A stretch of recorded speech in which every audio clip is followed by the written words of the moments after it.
All right, couple of things about the backhand, couple of fundamentals in my opinion are very important. The grip on the two-handed backhand can never be confronted. What I mean with confronted.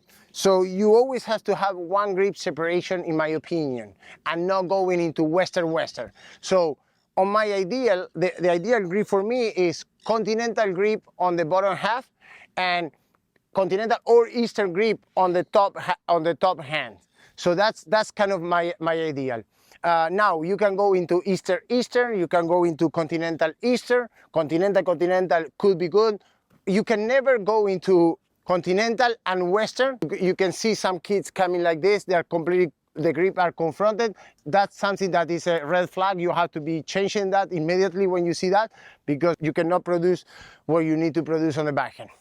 Welcome to Coach Life, where tennis isn't just a game, it's a relentless pursuit.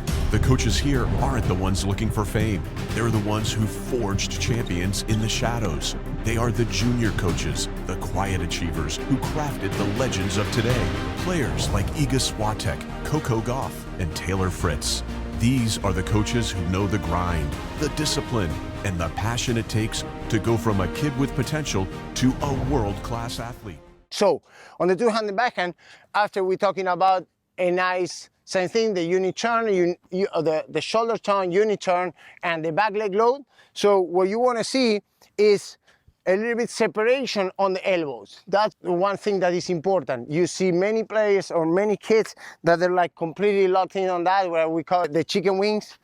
So very, very close to the body. That same thing, this carry on this situation because they try to get the body away from the line of the ball. So now you start seeing this and they start hitting late and they cannot play cross. So we're talking about the grip, we're talking about the rotation. Now, a smooth and the elbow separation, not only on the take back, but also all the way to the shot. So when we get there, the next step is I call give air to the backswing. So what it means? So you see players with the two-handed backhand like too short or no backswing or very, very short backswing. So when you see that kind of player, that's going to lead us to one thing. When you see only this, they're going to be able to use pace, but they're not going to create pace. So that's something that is a red flag as well, and it's important to kind of change it. What you see is short backswing, front foot already shift before they hit, so now they cannot produce any rotation, they cannot produce any weight transfer, and they have no air on the backswing to produce pace. So how to correct that?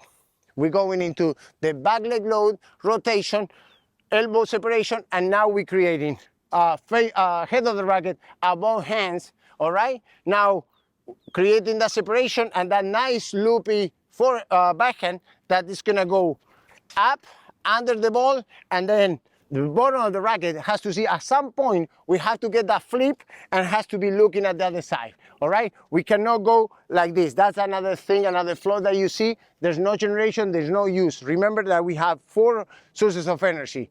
Coach Life is the most incredible tennis platform I've seen to date. My students often go on Instagram and they see all these things on Instagram and stuff like that, but the problem I've got is it's not from the world's most proven developmental coaches. Coach Life consists of the world's most proven developmental coaches. You've got Frances Tiafoe's junior coach, Misha Kuznetsov. You've got Jack Draper's junior coaches.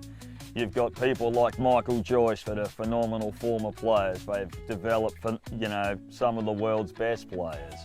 Coach Life would have made me a better player had it existed back when I was a junior player. We have the legs, we have the rotation, we have the pad, the swing pad, and we have the hands. So if we don't have this, the hands, they're not gonna be able to snap, and we're gonna be losing power from that part.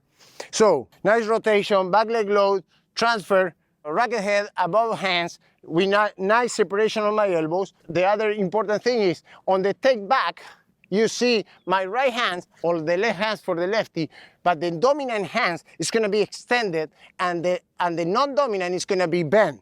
You see on this situation.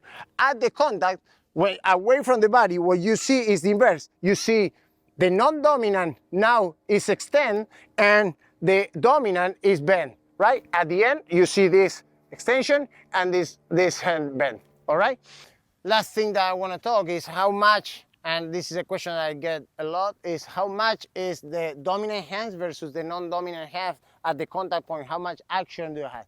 It could be 60, it could be 50-50, it could be 60 the dominant and 40. So kind of, you actually, on those numbers are normal. 70-30 is too much. That meaning that we need to work on the non-dominant, because that non-dominant is the one that is gonna help us to have that bite at the end of the shot that give us that up and down on the ball.